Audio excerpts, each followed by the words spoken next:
Welcome sa Durs TV. Kung interesado ka sa ganitong news, huwag kalimutang isubscribe ang ating YouTube channel. Maraming salamat! Welcome po ulit sa ating panibagong update tungkol sa King Pao. Ihahatid ko po sa inyo ang pinakabago at pinaka-latest na mga kaganapan tungkol sa kanila.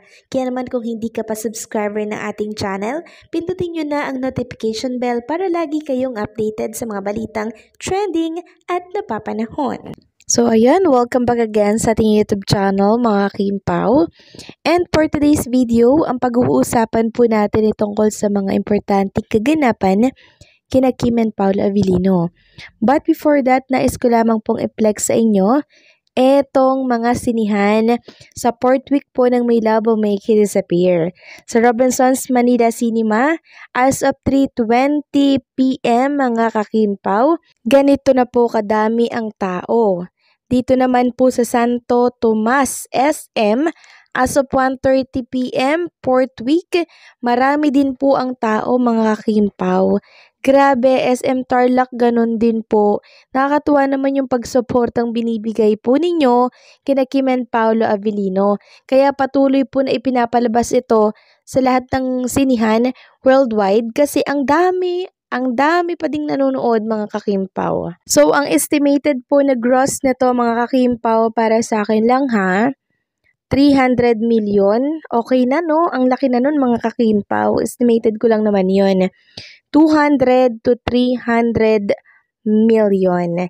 And alam nyo po mga ka-Kim Pao, for sure, marami na namang bitter pag nangyari yan. Kasi nung in-announce po ng Star Cinema yung 100 million nung nakaraan, ang dami agad nag-react. May comment din na po agad mga ka-Kim Pao. And alam nyo po, pinapalabas ng iba na fake news daw yun. Sabi nga dito ng isang page or account sa X na Kim Pao fans, may fake news pala daw si Bayarang Bitter na Ambet na binasura ng SC ang 100 million. Mga bitter, kumakapit sa fake news.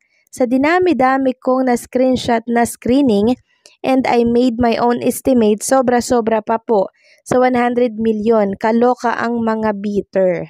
So, di naman po totoo na binura ng SC 100 million. ABS-CBN na nga pong nagbalita na nung nakaraan ay lagpas 100 million na po ang kinita ng My Love Will Make You Disappear.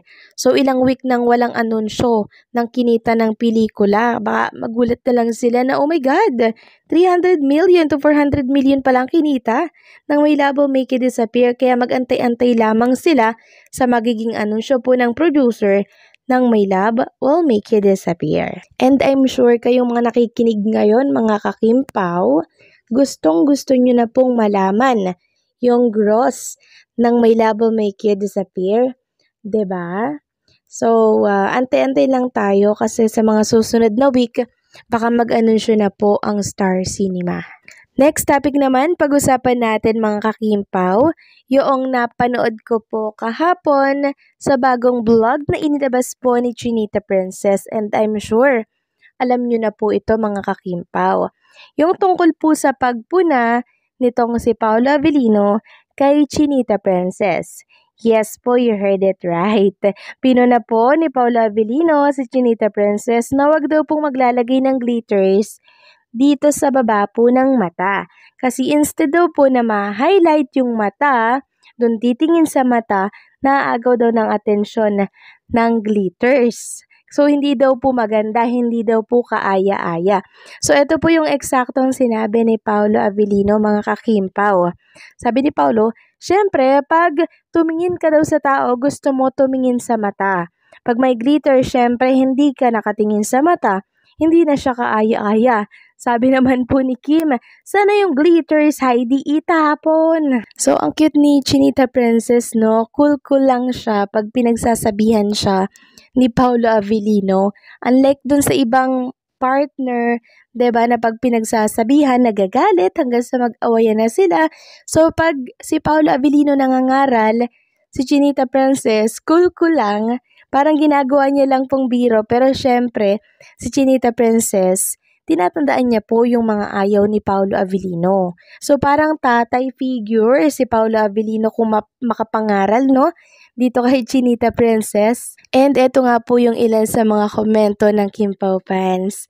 Sabi dito ng isa, caring si Pao kay Kimi. Glitters yan eh. Hindi 100% safe yan sa mata kasi may tendency na ang iba dyan papasok sa mata. Very protective si Pao kay Chinita. Even yung outfit niya sa Star Magic Ball check niya talaga. Very jowa-coded si Pao. May karapatan kahit wala pa silang inaamin this time, but may common sense naman tayo. Very protective si Pao kay Kimi, kaya naiinis si Jay kay Kimi kasi never ginawa ni Pao kay Jay yan. Paano gagawin? Deny nga si Pao kay Jay na hindi naging jowa. Nag-assume lang si Jay. So, nakabase po kasi, no, mga kakimpaw, sa personalidad kung paano ka tratuhin ng isang person. Si Chinita po kasi, mga kakimpaw, deserve niya po yung nakukuha niya pong atensyon, pag-iingat mula kay Paolo Avellino. Kasi si Kim po, napakamaalaga niyan kay Paolo Avellino. Nakita ko nga po doon sa kanyang vlog na siya pa mismo yung nagtatakal ng syrup para ipainom kay Paolo na may sakit. Kasi ang balita ko nga po, nag-antibiotic si Paolo Avellino. Ewan ko lang kung tapos na siya ha.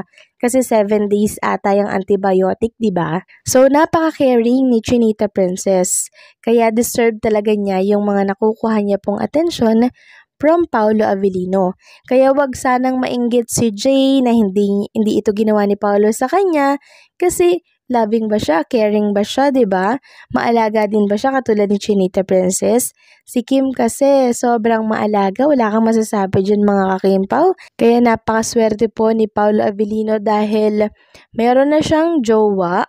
Tapos meron na siyang magulang, parang nanay figure, na kung saan ay mag-aalaga sa'yo.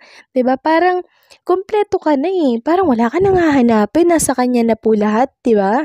Kaya naiintindihan ko kung bakit hulog na hulog po si Paolo Avellino kay Chinita Princess. Pag kasi napakamaalaga po ng isang babae, mga kakimpaw, talagang sobra-sobra mo talagang mamahalin. Wala ka nang hahanapin, hindi ka natitingin sa iba. Kasi once na ginawa mo yon, sa oras na ginawa mo yon, ang daming mawawala sa'yo. Ikaw yung lugi, ikaw yung talo kasi wala ka nang mahahanap na katulad ng isang Chinita Princess. And itong pag-aalaga naman po na pinapakita ni Kim, hindi po siya magpapakita ng ganyan sa isang lalaki kung friends lang sila, 'di ba? Ibig sabihin ng pag-aalaga ni Kim, pagmamahal po 'yan, mga kakimpaw. Hindi mo 'yan gagawin sa friends mo lang. Alam na po natin 'yon, hindi po tayo pinanganak kahapon, mga kakimpaw. Alam na natin kung ano po ang meron sa kanilang dalawa. Hindi sila magsasayang ng oras sa isa't isa kung walang sila. Yun. Gets na natin yon. So, anong sa inyo dito, mga kakimpaw?